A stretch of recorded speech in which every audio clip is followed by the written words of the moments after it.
Madame la députée. La parole est à Monsieur Rudissal pour 10 minutes pour le groupe UDI.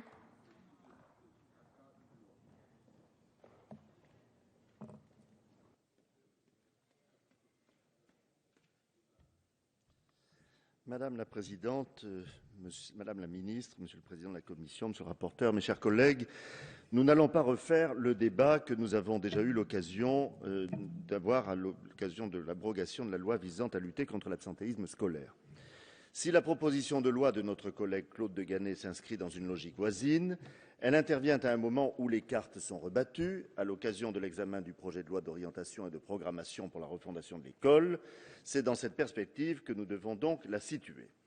Cette proposition de loi nous invite à une réflexion de fond, libérée des logiques binaires et nécessairement tronquées qui opposeraient une droite autoritaire à une gauche laxiste. Elle nous enjoint d'éviter les anathèmes et les stigmatisations pour trouver ensemble des solutions concrètes à un fait aux origines certes multiples et complexes, mais à la réalité incontestable et aux manifestations nombreuses et parfois nouvelles, notamment la cyberviolence. Au fond, ce que nous devons viser, c'est à offrir à tous les enfants les meilleures conditions d'accès à l'instruction et aux enseignants celles d'exercer pleinement leur magistère. Et nous serons tous d'accord pour admettre deux choses. La première, la violence du monde est suffisamment grande pour que l'école se revendique pour le moins d'être un sanctuaire où la paix est requise. La seconde, la violence est un facteur aggravant des inégalités et son traitement doit être pensé au bénéfice des plus modestes. C'est là un idéal consubstantiel à la démocratie qui doit permettre à chacun, selon l'article 6 de la Déclaration des droits de l'homme et du citoyen, d'accéder à toutes les dignités sans autre distinction que ses vertus et ses talents. C'était d'ailleurs tout le sens du combat pour l'école unique pendant la première moitié du XXe siècle et jusqu'au collège unique de 1975, qui avait pour but de permettre à chacun de recevoir la même instruction, première définition de l'égalité des chances. Mais dans les années 70, Bourdieu et Passeron montrent que les enfants défavorisés n'arrivent pas dans les filières nobles dans les mêmes proportions que les autres. Ce sera le début de la discrimination positive. La mise en place des ZEP vise à donner les moyens de réussir aux élèves issus des familles défavorisées. On sait aujourd'hui que cette mesure a des résultats très contrastés. De fait, où repère-t-on aujourd'hui les phénomènes de violence les plus fréquents? Dans les lycées professionnels, comme Claude de Ganay nous l'a rappelé très justement. Et c'est dans ces établissements que les cas de professeurs agressés sont également les plus fréquents. À 81%, ces agressions se caractérisent par des atteintes aux personnes, mais Madame la ministre, vous avez raison, pas que dans les lycées professionnels. On pourrait parler aussi des collèges. Alors comment en sortir? Non pas par une logique répressive qui détruit et qui maltraite, pas plus que par une sorte de complicité bienveillante qui nivelle. Ces deux hypothèses posent problème parce qu'elles nient le principe d'autorité. Or, et je vous renvoie à Hannah Arendt, sans l'autorité, c'est la loi des plus forts qui s'impose et ce sont les fatalismes et les déterminismes sociaux qui l'emportent. Il ne doit donc pas être interdit d'interdire, ni de sanctionner, comme l'on disait en 1968, quand il s'agit de permettre à chacun de sortir du déterminisme. Il est donc essentiel de poser un cadre en matière d'éducation, y compris en posant des interdits. La vraie tolérance, c'est celle qui pose des limites, les limites entre ce qui est tolérable et ce qui ne l'est pas, dans le respect de chacun. Et c'est ainsi qu'elle autorise chacun à être, à grandir, à s'épanouir et à trouver sa place.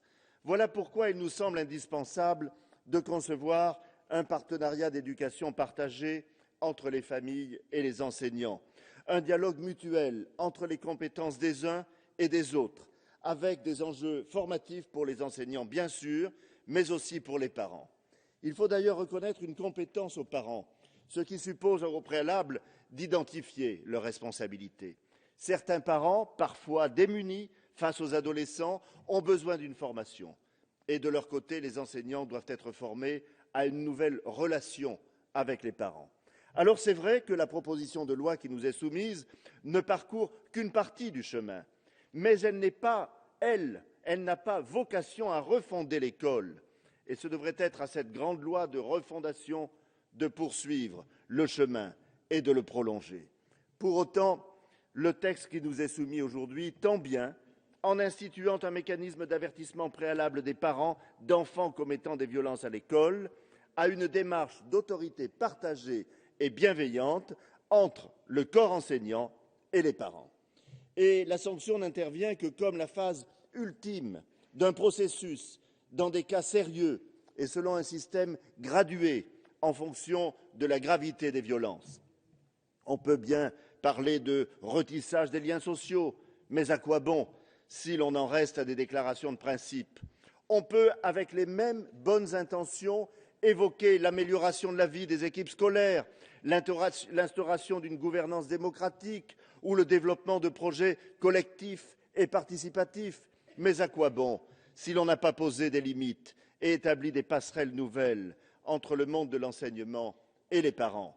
On peut encore souhaiter bousculer la pédagogie, comme je l'ai entendu, mais à condition de ne pas le faire dans un monde clos, pavé de bons sentiments. Le gouvernement a commencé à fournir des réponses pour lutter contre les violences scolaires. Et quelles sont-elles? La création des 500 postes d'APS, comme l'a rappelé le rapporteur, dans les établissements dits sensibles dès la rentrée 2012. Cette logique-là, vous ne le nierez pas, est bien celle du cadre et, le cas échéant, de la sanction. Il a également prévu, il est vrai, dans le projet de loi de refondation de l'école, de faire acquérir aux élèves le respect de la personne, de ses origines et de ses différences, ainsi que l'égalité entre les femmes et les hommes.